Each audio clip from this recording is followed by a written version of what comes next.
Boa noite a todos. Eu sou Antônio Penteado Mendonça, presidente da Academia Paulista de Letras, e confesso que a Beth me deu uma pancada na cabeça. Em primeiro lugar, o Édipo perdeu o lugar dele. O negócio agora é o pai, não é mais a mãe. Então, como nós temos temas extremamente profundos e complexos para serem discutidos, eu gostaria de chamar as nossas três debatedoras, a Beth, que é a autora, que é a dona da festa, em primeiro lugar, e depois as três debatedoras, a Maria Adelaide Amaral, minha musa, a Djamila Ribeiro, musa da ONU, e a Tati Bernardes, musa da Folha. Eu pediria que as quatro viessem ao palco e pediria também que o José Renato Nalini, nosso presidente vitalício, eterno e magnânimo, assumisse aqui os trabalhos, porque, infelizmente, eu tenho que ir para um jantar com 18 chilenos, porque minha filha casa com um chileno depois da manhã. Eu pediria aos quatro que subissem ao palco e tocassem os trabalhos. Muito obrigado a todos por terem vindo. Eu tenho certeza que até agora foi uma grande noite e daqui para frente vai ficar muito melhor.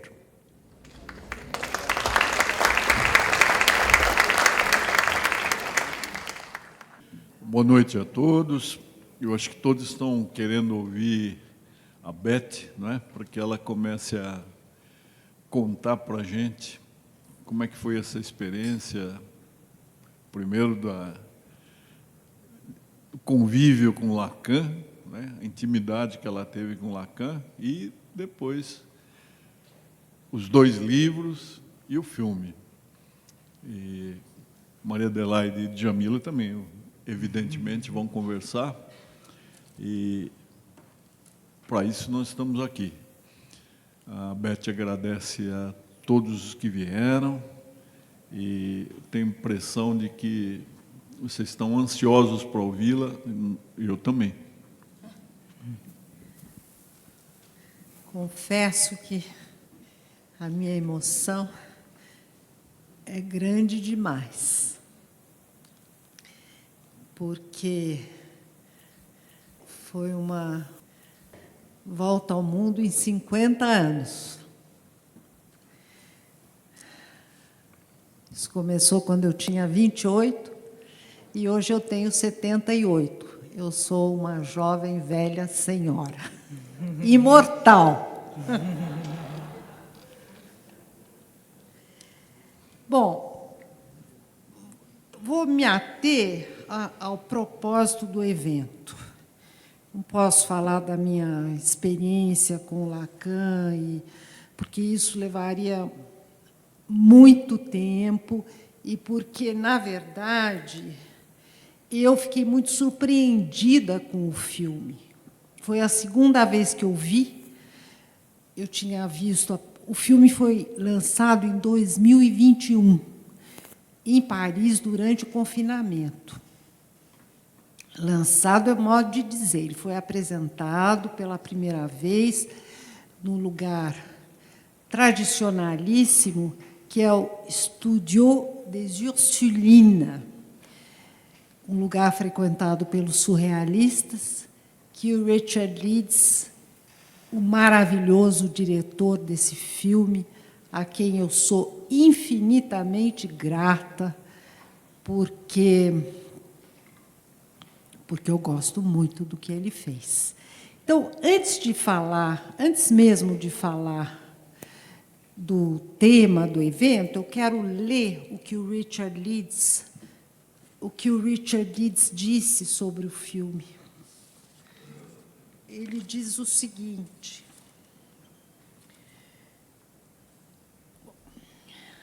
há duas obras que me influenciaram na realização de Adieu Lacan.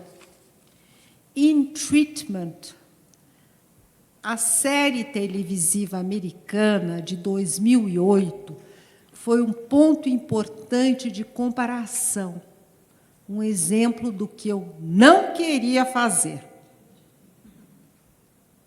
Isso é muito importante.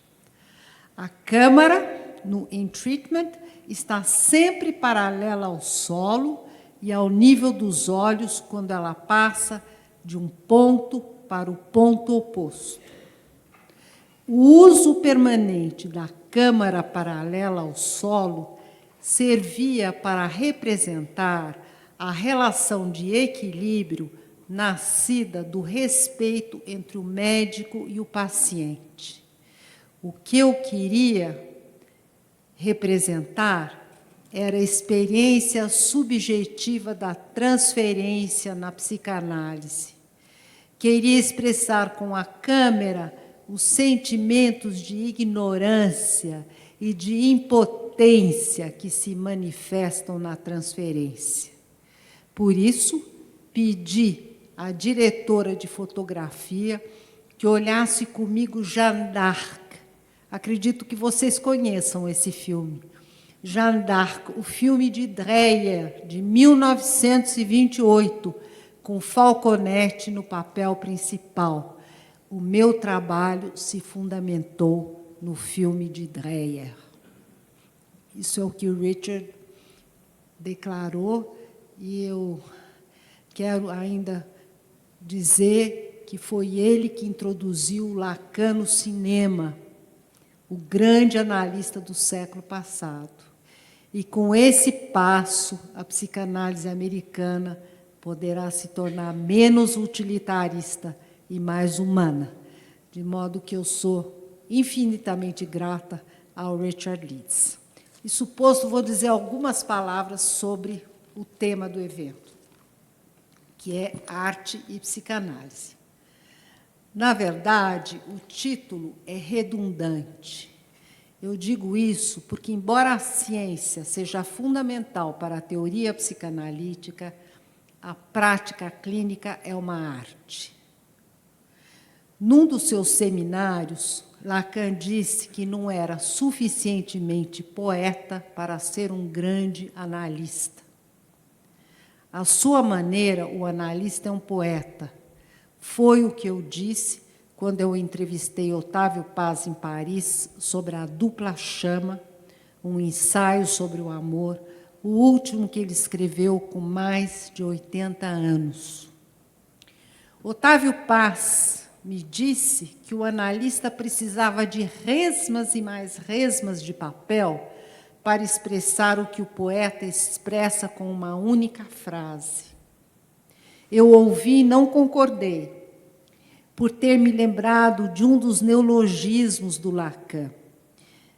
O neologismo é enamoration. Ele foi introduzido na teoria psicanalítica para falar das vicissitudes do amor. A palavra enamoration se faz com duas outras, en, que significa ódio, e amoration, que tem a ver com o amor e a paixão. Lacan não precisou de resmas de papel para dar a entender que o amor não se dissocia do ódio, exatamente como Drummond, no poema Destruição. Os amantes se amam cruelmente, e com se amarem tanto, não se veem. Eu fiz essa pequena digressão porque foi através do recurso à literatura e ao teatro que eu pude me aprofundar na minha experiência com Lacan e transmitir a originalidade da prática tão contestada e tão eficaz dele. A aventura com o mestre começou nos anos 70, mais precisamente em 73. Foram 4 anos de análise, durante os quais eu fiz a primeira tradução de um seminário do Lacan para o português. Eu ousei traduzir os escritos técnicos de Freud. Anos depois, eu escrevi O Papagaio Doutor, o romance no qual Richard Leeds se inspirou também para fazer o filme. Eu digo também porque o filme é, sobretudo, uma adaptação da peça Adeus, Doutor, que eu escrevi 7 anos depois. E que eu escrevi 7 anos depois também com graças ao Robert McKee, do qual vocês talvez tenham ouvido falar. O Robert McKee é o grande professor de storytelling nos Estados Unidos. Nos Estados Unidos, não, no mundo inteiro. Ele fazia seminários em todas as grandes cidades do mundo. A peça foi apresentada, foi lida em Paris, no Teatro do Rond-Point, depois em São Paulo, no Sesc Santana, com o José Celso no papel do doutor, e daí, na New York School of Arts, o Richard Leeds foi convidado para dirigir a leitura. Depois da direção, ele veio me dizer que o texto precisava ser adaptado para o cinema. E, obviamente, eu aceitei, apesar de uma resistência inicial, por causa da mudança que implicaria. Mas ele perguntou se eu queria ser cenarista, eu disse que não era a minha praia, e ele trabalhou com inteira liberdade, mas todos os diálogos, ou quase todos, são meus. E, bom, como eu disse para vocês, esse filme é o resultado da volta ao mundo em 50 anos. Ele é a 4ª etapa dessa volta. A 5ª é a edição do meu livro Lacan, ainda editado pela Companhia das Letras, pela Bloomsbury, em Nova York, com o título Analyzed by Lacan, an Account. Então, um livro que vai ser lançado em outubro deste ano. Isso eu só disse para incitar os verdadeiramente jovens a, sobretudo, não desistir. O caminho é longo, mas a gente chega lá. Bom, como vocês viram, o filme é estruturado em torno das sessões da Seriema com o doutor. Ela vive o drama de uma ocidental descendente de imigrantes do Oriente Médio. A maternidade parece impossível, porque ela não se identifica com as mulheres da sua família, suas ancestrais, mas também por uma razão inconsciente que ela descobre graças à análise. Ela não pode engravidar porque ela é objeto do desejo do pai, que não a autoriza a conceber. Ao descobrir isso, ela deixa de ser vítima do próprio inconsciente para se tornar sujeito do seu desejo. Consegue escolher um pai para o filho e se tornar mãe. Seriema não tinha o direito de ser mulher. Através da análise, ela consegue aceitar o seu corpo e se reconhecer no sexo feminino. O filme mostra que o problema de gênero tem uma motivação inconsciente e que isso precisa ser levado em conta. Como a questão de gênero é de grande atualidade, eu me valho desta ocasião para dizer que os limites entre os sexos são imprecisos e fluidos. A bissexualidade é universal. E foi por ter mostrado esta universalidade que Freud elucidou o enigma da escolha do objeto sexual, seja ela hétero ou homo. O problema não está no fato de um homem se sentir mulher ou de uma mulher se sentir homem, mas na forma como isso é visto, tanto pela sociedade quanto pelos médicos, para os quais se trata de uma inadequação a ser curada. Obviamente, não é uma inadequação.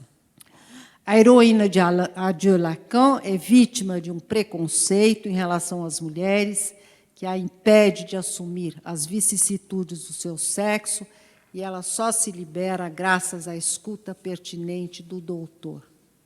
Sou particularmente grata a ele e ao Richard Leeds pela adaptação cinematográfica do meu texto.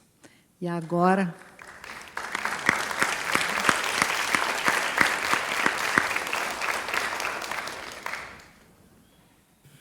Antes nós passamos a palavra para Maria Adelaide, essa grande dramaturga que vai relançar o livro Luísa, dia 29 de abril, sábado à tarde, na Martins Fontes. Todos estão convidados, agendem aí, 29 de abril, à tarde, na Martins Fontes da Paulista. Maria Adelaide vai relançar Luísa.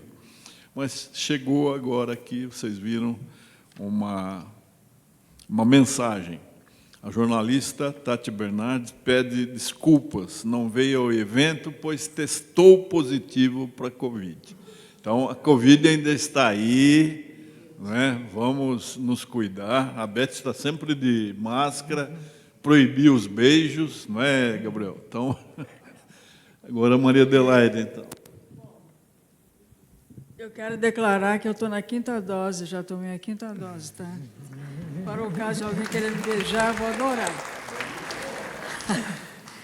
É tão difícil, a Beth pediu para falar sobre teatro, sobre a dramaturgia de Adieu Lacan, e aqui tem uma história engraçada, porque na hora que eu vi Adieu Lacan, apesar de eu não ser psicanalista, sequer fiz psicanálise na minha vida, sou apenas uma curiosa. Eu não sei se... Claro que você já percebeu, alguém já deve ter falado Adieu, adeus Lacan.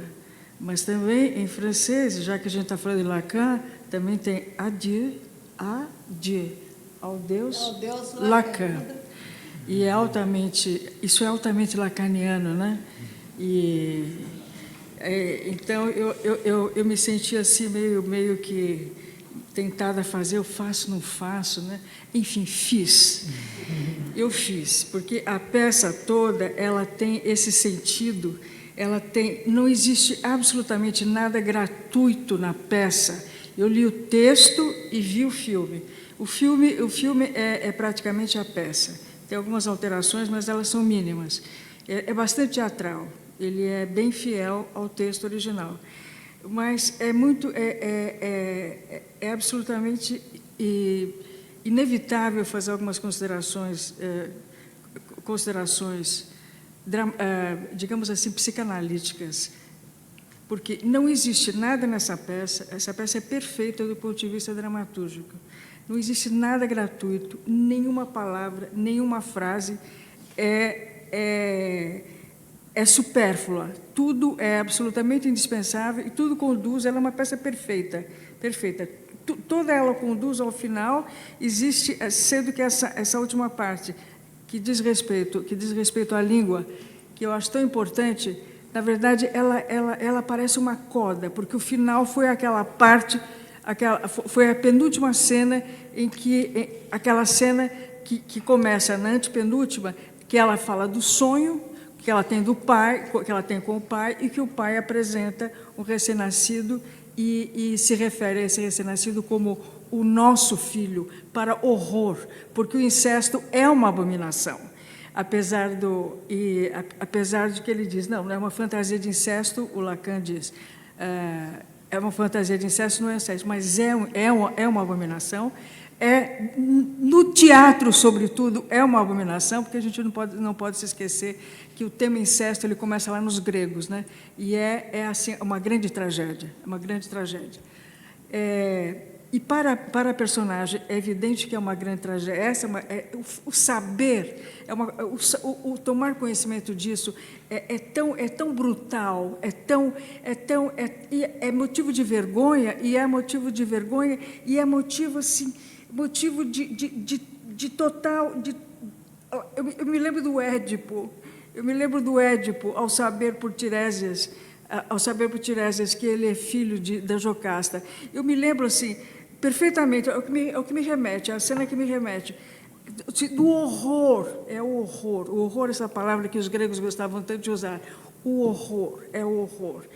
E você se defronta com isso ao mesmo tempo. Desculpa se eu me refiro me refiro a Siriema como você porque é você. E eu não consigo ver de outra forma, porque é você. Aliás, Siriema é engraçado, né? Tem várias coisas nessa peça muito interessantes, porque tem várias coisas. Cada leitura permite, ela tem várias camadas. É como uma casca, é como cebola, várias camadas que você vai tirando. Quer dizer, ela começa com a questão fundamental ali.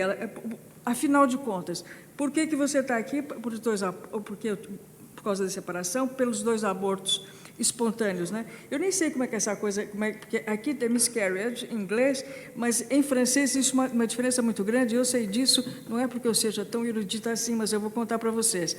Existe uma diferença muito grande entre o aborto espontâneo, que em francês é fausse couche, e abort, em francês, aborto, é uma coisa criminosa lá. Eu sei de uma amiga minha que foi exilada política. Ela perdeu uma criança, mas ela estava chegando à França, também não dominava tão bem o francês assim, e não tinha estudado no Desoiseau, como a nossa amiga, como a nossa querida Beth Milan.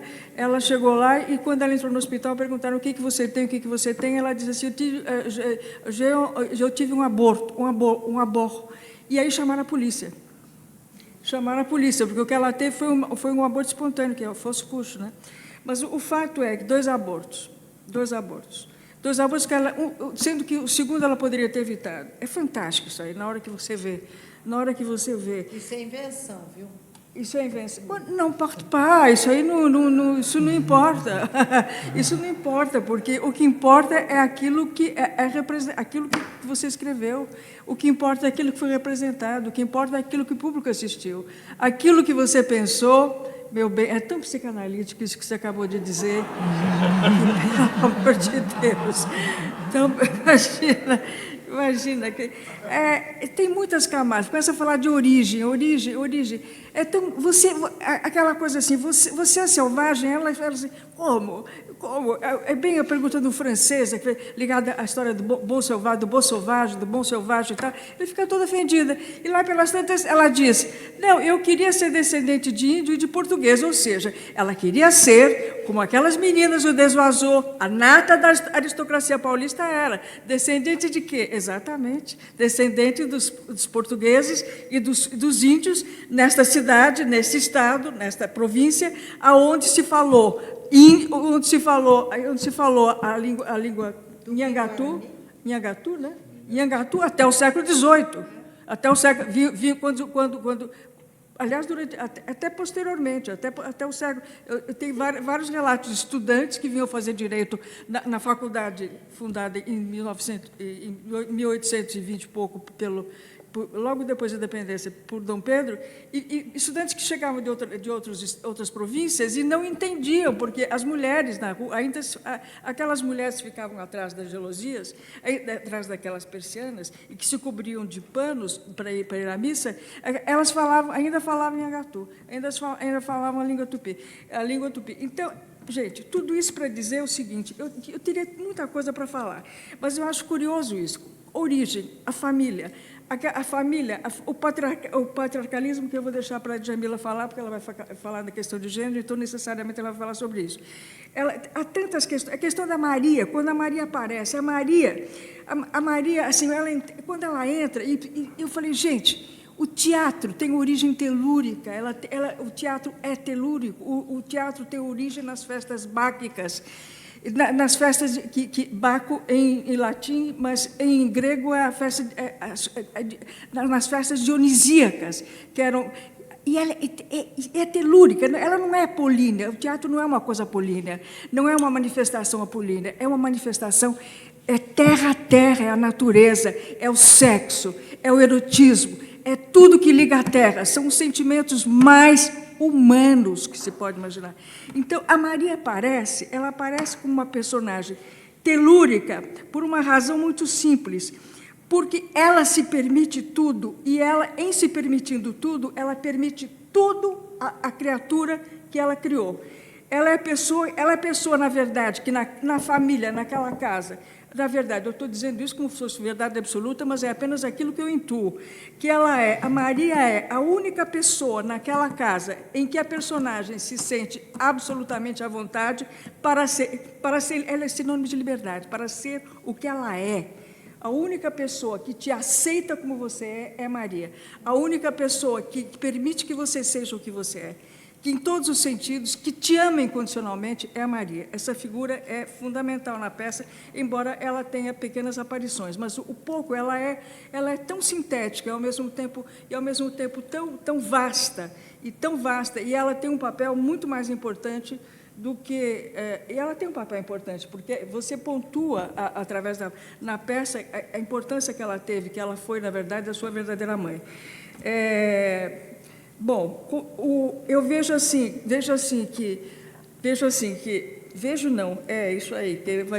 uma figura de linguagem que eu uso muito, minha linguagem é cheia de vícios, embora eu seja escritora. É cheia de vícios, cheia de cacoetes. Bom, o fato é que eu não vejo a hora de passar a palavra para a Djamila, porque ela tem muito mais coisas para dizer, porque as camadas que eu entrevejo, que eu vejo ou que eu vi, são em número muito mais reduzido do que aquelas que ela viu, tenho certeza absoluta que ela vai fazer uma análise muito mais aprofundada. E eu só quero dizer o seguinte, que a estrutura da peça é incrível, porque ela, lá pelas tantas, no começo a gente fica intrigado, mas lá pelas tantas nós começamos a assistir as sessões da Siriema como se a gente estivesse assistindo um thriller. Você vai acompanhando, você vai querendo acompanhar e querendo descobrir o que ela vai dizer e o que ela vai revelar, e você chega uma hora que você acha que você sabe mais do que ela. Não é isso? Fala aí, você que riu. Fala sério, é ou não é? É isso. A gente adivinha, mas é claro que ele sabe muito mais que todos nós. Estou falando de Lacan, Monsieur Lacan. Então, é assim, essa jornada da Siriema que a conduz ao conhecimento, essa longa jornada, porque eu percebi que no filme tem uma coisa que a peça não tem, que são os marcos 74, 76, 77, 78. Na peça não tem. Você fez uma jornada de 4 anos, mas foi uma jornada, assim, em busca... uma jornada luminosa, né? Uma jornada em que você chega ao fim e você entrevê um horizonte fabuloso para você e para todos que assistem. Porque essa peça, eu estava comentando com a Mary, é altamente pedagógica. É impossível você não se identificar, você não se projetar. No meu caso, então, que sou imigrante, filha de portuguesa, com pai português, aquele também que achava uma merda ter filha mulher, aquele que falou, ele falou para você, tua avó falou assim, que bonitinha, seja mulher. Não, no meu caso foi diferente, entendeu? Quando eu nasci, e sou a única mulher, depois 3 homens, meu pai disse a seguinte frase: coitada, mais uma infeliz. Entendeu? Então, coitada, mais uma infeliz. Olha, minha filha, as palavras são coisas. Isso é, olha aquilo, o percurso que eu tive que percorrer para me livrar desse fate, desse destiny, desse destino, meu Deus, essa maldição, né? Essa maldição. É uma maldição, né? Mas eu dei o troco. É o seguinte, é maravilhoso. É maravilhoso. Eu saí assim analisada dessa experiência, praticamente analisada, e quero te dar os parabéns e dizer que é um prazer ser tua companheira. Eu não vou dizer nem confreira, companheira, né? Companheira de jornada. É isso aí, pessoal.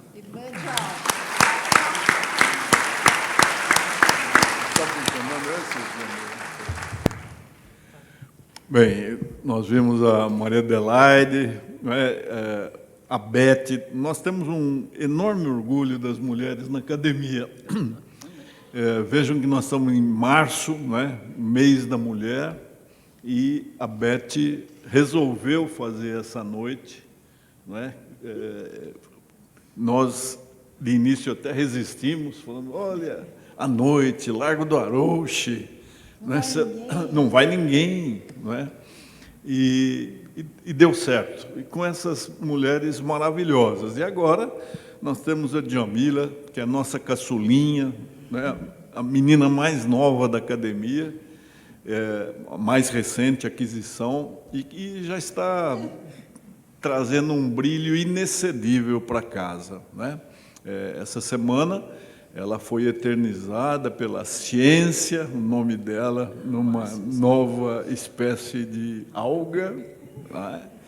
E no dia 27, Djamila estará na ONU falando sobre gênero, sobre discriminação, sobre tudo aquilo que ela, como filósofa, ela nos ensina a todos. Então, vamos ouvir Djamila a respeito do Adier Lacan. Boa noite a todos. Opa! Boa noite a todas as pessoas. Quero aqui, em nome do nosso presidente emérito Naline, cumprimentar todos os confrades. Beth, querida confreira, Maria Adelaide, é um prazer dividir essa mesa com vocês. Já quero te parabenizar, Beth, porque eu fiquei muito tocada quando eu assisti ao filme. Tem muitas coisas ali que, enfim, eu gostaria de falar. Eu não sou da psicanálise, então, obviamente, eu puxei a sardinha para o meu lado para falar a partir das minhas referências teóricas. E achei muito interessante, né, no filme, quando Siriema começa, né, sempre usando, inclusive o Lacan, né, o personagem, fala dela sempre com um terninho, calça, e no final ela de vestido, né, na cena final ela de vestido, né, que é o percurso que muitas vezes as mulheres vão passar, né, nessa entender que para ser respeitada tem que se masculinizar ou afastar daquilo que é o feminino. Então, isso é muito simbólico, né? No final, na última cena em que ela está indo embora, voltando para o Brasil, ela está de vestido. E aí, quando assisti ao filme, eu me lembrei de duas frases do Segundo Sexo, da Simone de Beauvoir. Uma delas é: o drama da mulher é querer-se essencial, se pôr como essencial numa sociedade, numa situação que a ver e a quer como inessencial. Então, esse conflito dessa mulher que quer ser sujeito, mas é vista o tempo todo como objeto ou como não, nesse lugar de não humanidade. Então, desde o princípio, né, quando ela nasce, a avó diz, né, que pena que não é um menino. A mãe acaba reproduzindo a construção social do gênero, né, que é dessa feminilidade submissa que se espera, que se ensinam para as mulheres. O que aí me faz lembrar de uma segunda frase, né, de Simone de Beauvoir, que ela abre o volume 2, não se nasce mulher, torna-se mulher, no sentido de que existem umas imposições sobre o que é ser mulher antes da gente se pensar como sujeito, antes da gente nascer. Então, a gente já nasce numa sociedade que já tem essas imposições, esses valores, esses comportamentos esperados para nós. Então, isso quer dizer que muitas mulheres vão corresponder a esses valores. E Siriema, ela fica nesse conflito porque foi criada por um pai que dizia que ela podia fazer tudo que os meninos podiam fazer, mas, ao mesmo tempo, era um pai que queria aquela menina devota a ele. Então, quando ela fala no filme, né, daquela cena quando os seios começaram a crescer e eu odiei aquilo, isso é muito comum, né, na vida de meninas que não se veem nesse ideal de feminilidade. E agora eu vou ser vista como mulher. Até então eu estava lutando judô, eu estava fazendo tudo que os meninos faziam, agora eu vou ser vista como mulher. Ou seja, eu vou ser vista como esse ser inferior, esse ser que não tem liberdade, esse ser que é inessencial. Então, esses conflitos que ela passa, que vêm, obviamente, dessa dominação patriarcal, me chamaram bastante atenção no filme. E essa busca dela por se libertar, né? Essa busca por liberdade, essa busca para ela se sentir quem ela é. E isso em vários sentidos, né? Também na questão de se sentir bem sendo descendente de imigrantes libaneses, como ela se afasta também disso, quando na cena, né, que Lacan vai dizer de ser árabe, judeu, negro, como deve ser doloroso o racismo voltado contra si mesmo, e como esses sistemas de opressões, de fato, eles geram essa questão do auto-ódio, da gente não querer pertencer, da gente negar as nossas origens, da gente querer ser aquilo que é colocado como paradigma do humano, o paradigma do belo, o paradigma do racional, o paradigma do inteligente.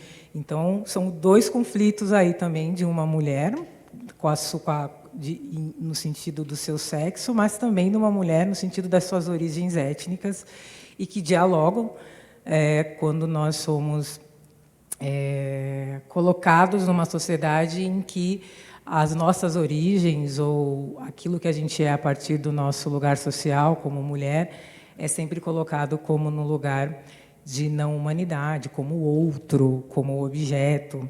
Então, esses conflitos são muito... me chamaram bastante atenção, né, no filme. Quando Freud fala, né, da inveja do pênis, e aí a gente pode dizer que talvez ela tenha, no sentido, mas eu prefiro fazer a interpretação de Simone de Beauvoir, né, que, na verdade, o que as mulheres têm é a inveja da liberdade, dos privilégios que aqueles que possuem pênis têm numa sociedade, né, no sentido de poderem ser quem eles querem, no sentido de não viverem nesse eterno conflito, né, entre o que você quer ser e entre o que a sociedade vê você. Mais uma personagem, assim como chamou a atenção da nossa querida Maria Adelaide, a personagem da Maria também me chamou muito a atenção, por vários sentidos. Me lembra muito que Lélia Gonzalez vai falar da figura da mãe preta, né? Lélia Gonzalez, que foi uma importante intelectual do feminismo negro. Quando Lélia Gonzalez discute essa questão, né, da mãe preta, que é uma realidade muito comum no Brasil, dessas mulheres terem criado filhos que não são seus, o quanto que a sociedade vai enxergar essas mulheres num lugar de submissão, de um lugar de condescendência, de um lugar em que essa mulher, muitas vezes, ela é um ser sem nome, um ser sem história, um ser que a sociedade não se interessa, mas a personagem, Seriema, tem nela, né, a sua mãe, tem nela o lugar daquela mulher que permitia que ela fosse quem era. E esse lugar da mãe preta, quando Lélia Gonzalez vai dizer, é vista como, né, a empregada, a mulher sem importância, mas a Lélia Gonzalez vai dizer que, na verdade, ela é a mãe da cultura brasileira.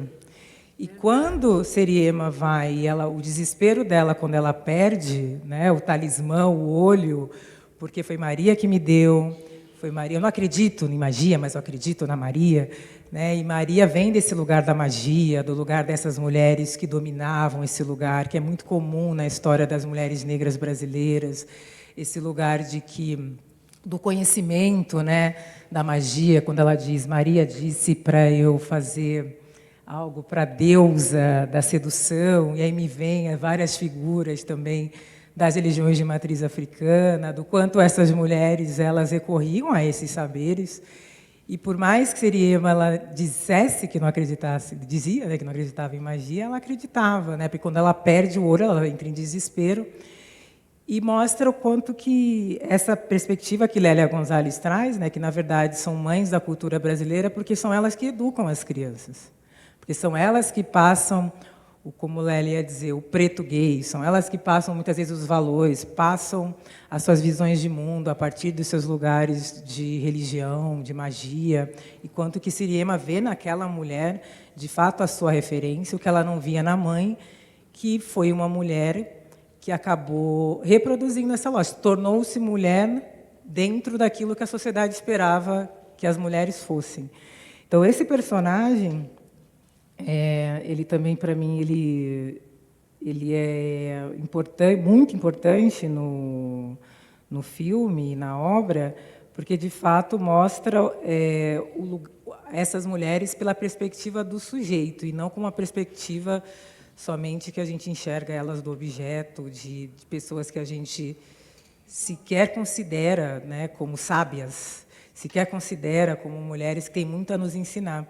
E é interessante que Lélia Gonzalez vai dizer, né, o quanto que essas mulheres, na verdade, elas e aí entram em conflitos com a família, que de repente as famílias veem que aquela criança está reproduzindo tudo que mulheres como a Maria está falando e de repente trazem de novo aquela criança para aquele outro lugar, porque acham que a influência delas está demais, se incomodam e não percebem que ali tem muito da capoeira. Tem uma capoeira que também mostra ali no filme, que é, né, o quanto que essas mulheres foram ensinadas a dançar, e as pessoas, né, acham que é luta, que é dança, mas também é luta, não deixa de ser, porque elas estão influenciando a cultura brasileira. E isso, para mim, me chama muita atenção e me faz lembrar o que Lélia Gonzalez vai dizer sobre isso. E, por fim, porque a gente está aqui, né, de 5 a 8 minutos, eu já devo ter falado mais ou menos sobre esse tempo, e eu também quero ouvir, deixar aberta para as perguntas. Eu acho que essa personagem, ela representa muitos de nós, né? Muitas de nós que estamos em busca de ser quem nós somos, em busca da nossa liberdade. A frase, né, do Lacan, deixar de ser contrária a si mesma.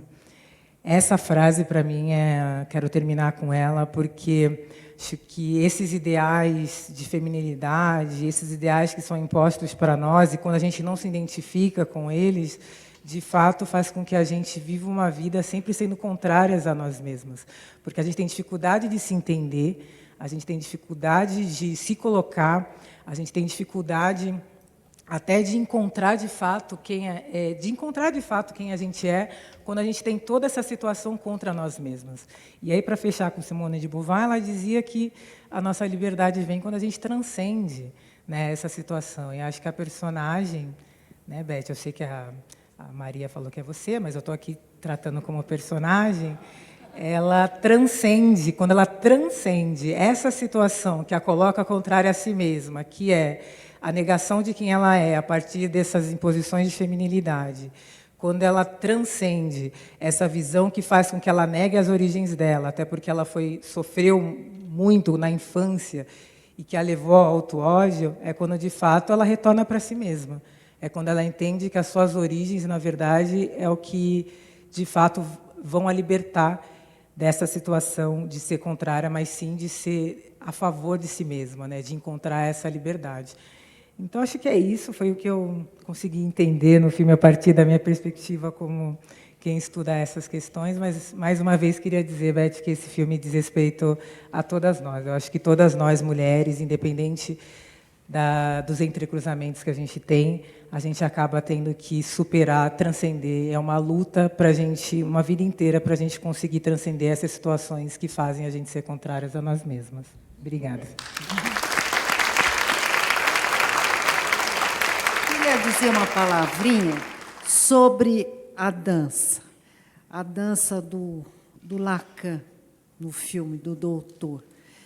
Nada podia ser mais surpreendente do que ele dançar dançar em ritmo de samba. Isso é uma invenção genial do Richard Leeds, mas que está ligada a uma invenção genial do Lacan, porque, de fato, eu perdi o olho, o fetiche, e disse, bom, agora não fico mais. Ele disse, bom, então telefone imediatamente para o Brasil, telegrafa, encomenda outro. Quer dizer, que ele adere à crença para não romper a análise. Esse era o princípio básico da operação lacaniana. Ele cortava a sessão, ele rompia a sessão num determinado momento, sem nunca interpretar, vocês devem ter observado isso, para que o analisando interpretasse. Mas ele era capaz de se transfigurar para que a análise acontecesse. E essa é uma coisa absolutamente genial, subversiva, nova que ele introduziu na psicanálise, com o conceito de o desejo do analista.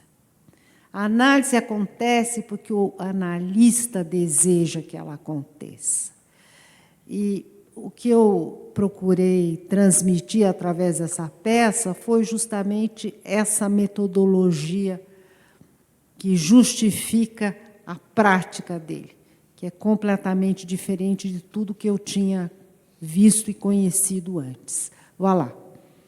C'est tout. A programação foi feita pela Beth. Então, aqui há um item 6, perguntas do público. Então, nós vamos abrir. Pois não, Matias, vem cá no microfone. Não é uma pergunta, mas me veio uma ideia enquanto eu estava assistindo o filme, porque eu já fiz análise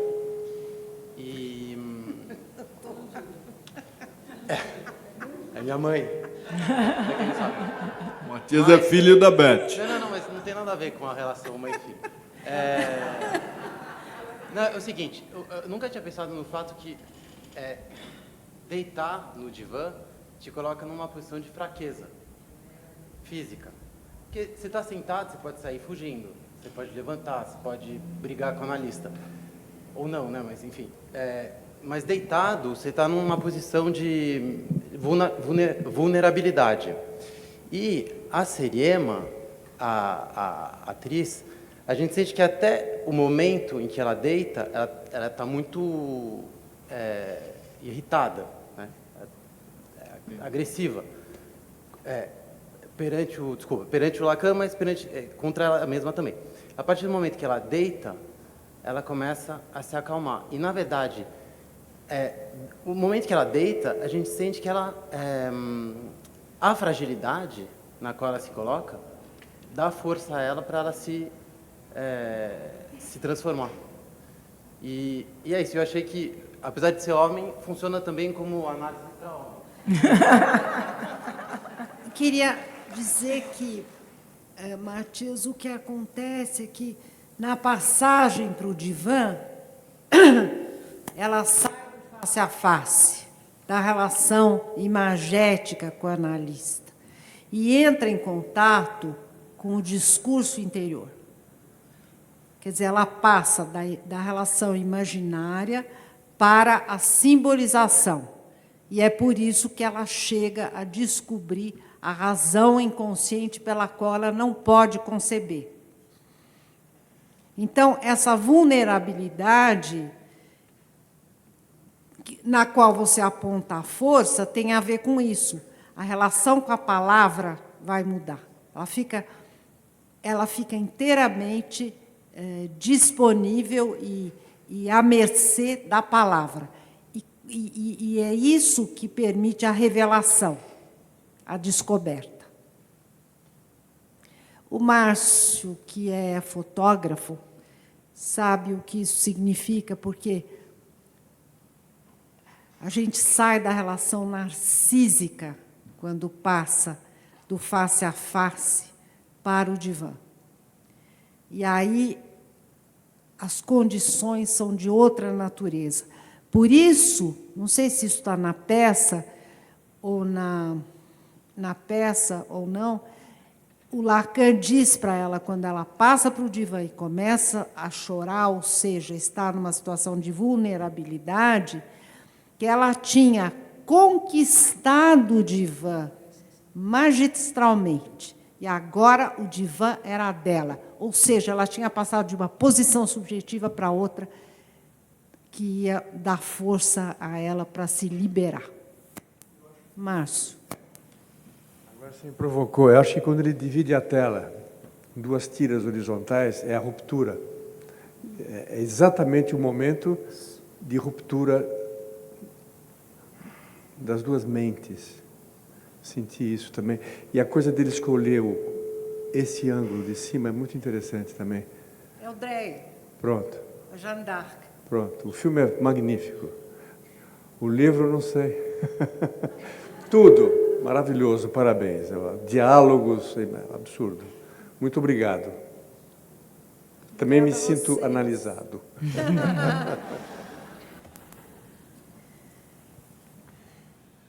Alguém mais gostaria de dialogar com a Beth, com a Maria Adelaide, com a Djamila?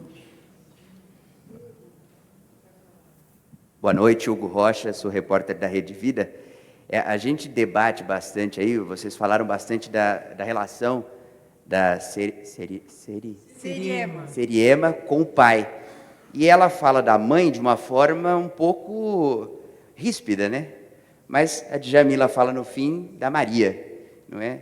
Só que num trecho, ela falou sobre a maneira como a mãe ficava rezando Ave Maria, cheia de graça. Então, é uma relação que acontece ali, de repulsa, talvez, da mãe, mas ao fato que ela se conecta com a Maria, que é um nome que todos sabem que no cristianismo está fortemente ligado à Nossa Senhora, que eu acho que, eu não sei se a análise que eu faço aqui tem ligação com aquilo que a sua peça traz, mas ela se conecta na mãe, através dessa mãe preta, que tem um nome simbólico de Maria, que a liga à religião.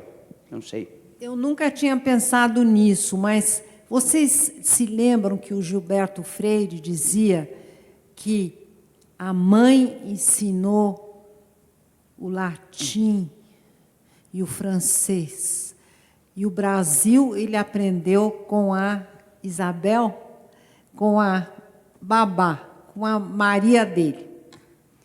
Então, né, essa peça tem muito a ver com a questão da nossa relação com a negritude.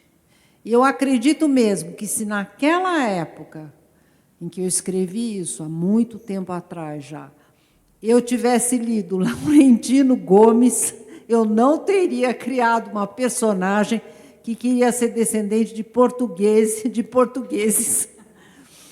Porque, bom, pelas razões que vocês sabem, mas a peça tem muito a ver com a identificação da Seriema com a cultura negra.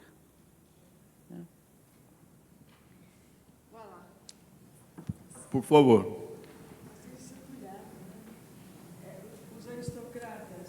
Os aristocratas paulistas se orgulhavam. Não, meu bem, pode continuar aí, porque eu serei breve. Não, pode continuar.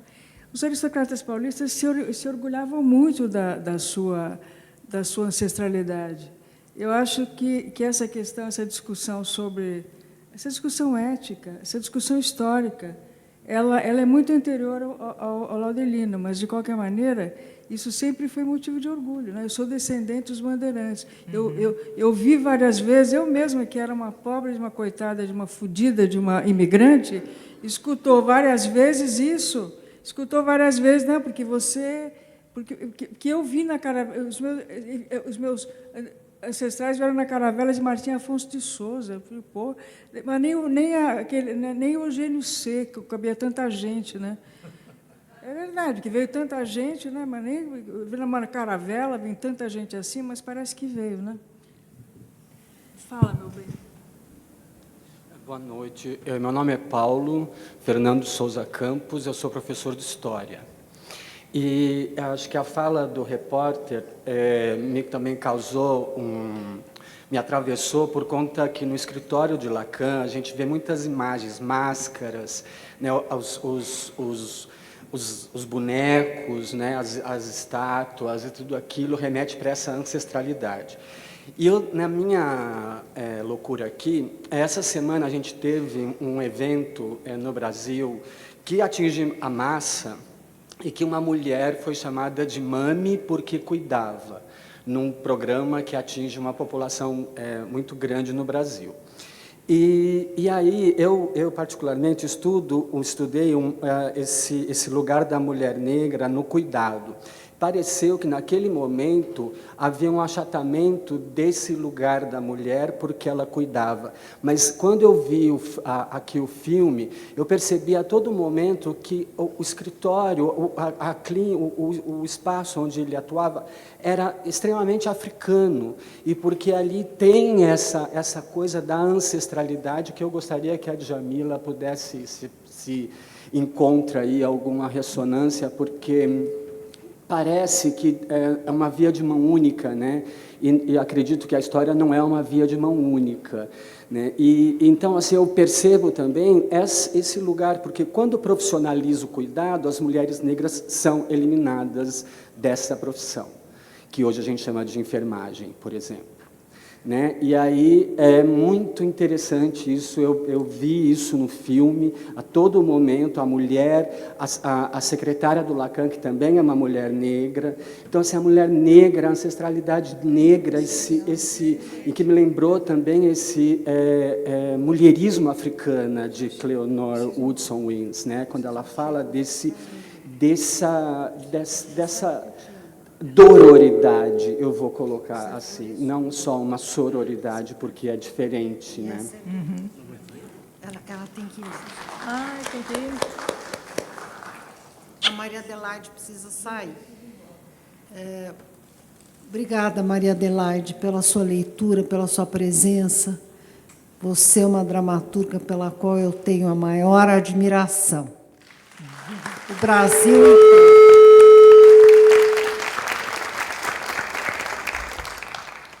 Deixa a Djamila responder. Não, eu achei interessante o que... Desculpa, seu nome é Paulo, né?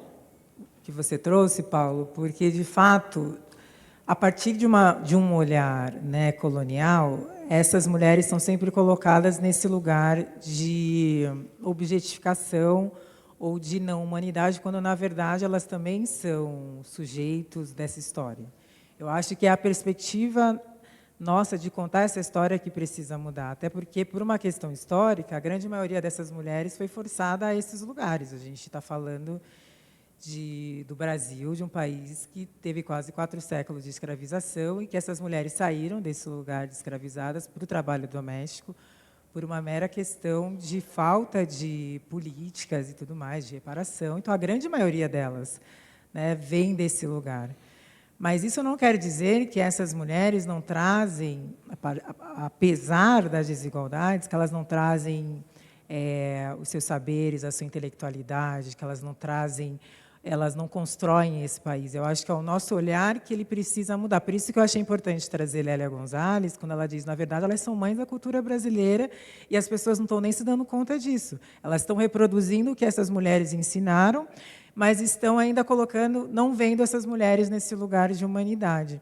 Da mesma forma, quando ela fala do português, né, que a valorização da língua falada pelas populações negras e indígenas, e ela diz quando as pessoas brancas riem, quando uma pessoa fala Flamengo em vez de Flamengo, mas não entende que, na verdade, aquela pessoa ela vem de um lugar em que de um idioma, às vezes africano, de uma língua que o L não existe. Ela fala, afinal, agora quem é o ignorante?